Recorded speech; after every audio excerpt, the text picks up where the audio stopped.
We are the speech and language therapy team who've been working in the Nightingale during COVID-19. In speech and language therapy, we have a specialist understanding of the functions of the mouth, the lips, the tongue, teeth, the jaw, and down into the throat, the voice box. Patients with COVID-19 have been admitted to hospital with difficulties in breathing, often requiring oxygen therapy or even ventilation. Ventilation is when there is a tube which goes in through the mouth, down through the voice box and into the lungs to help with breathing. Often these patients have needed a tube to help with feeding. It's called an MG tube and it goes through the nose and down the throat and into the stomach. At this point, a patient cannot speak or cough or swallow. Speech and language therapists advocate for oral care during this time, ensuring the patient's mouth is kept moist and clean. As speech and language therapists, we sometimes have to make changes to the way our patients eat and drink. We may advise modifications to food and drink consistencies, and we may also provide exercises to help improve the strength and the movement of the muscles of the mouth and the throat. This helps our patients to eat and drink more safely. It helps reduce the chances of them choking and developing further chest infections.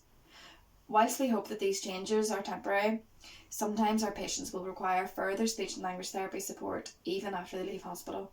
Speech and language therapists continually assess a person's ability to communicate alongside our other role with swallowing difficulties.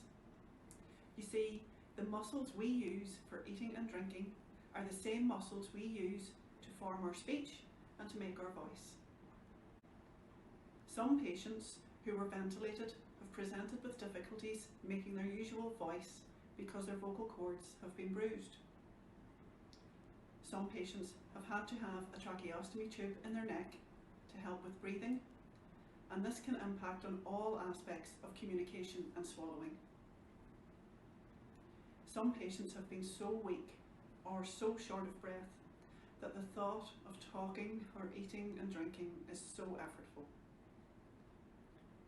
Some patients have experienced new problems with confusion and disorientation.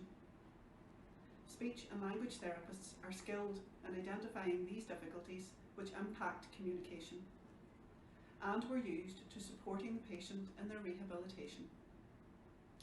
What we aren't sure of yet are the long-term effects of the virus on these things.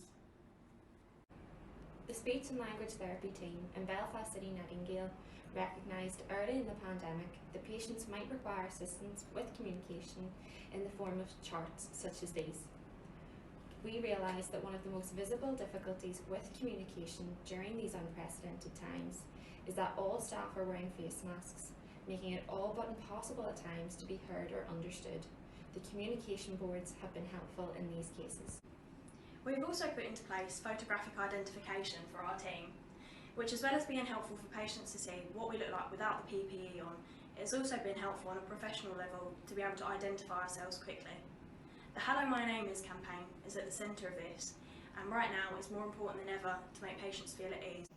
To us as speech and language therapists, communication, eating and drinking are the centre of our lives. Please stay at home and protect the NHS.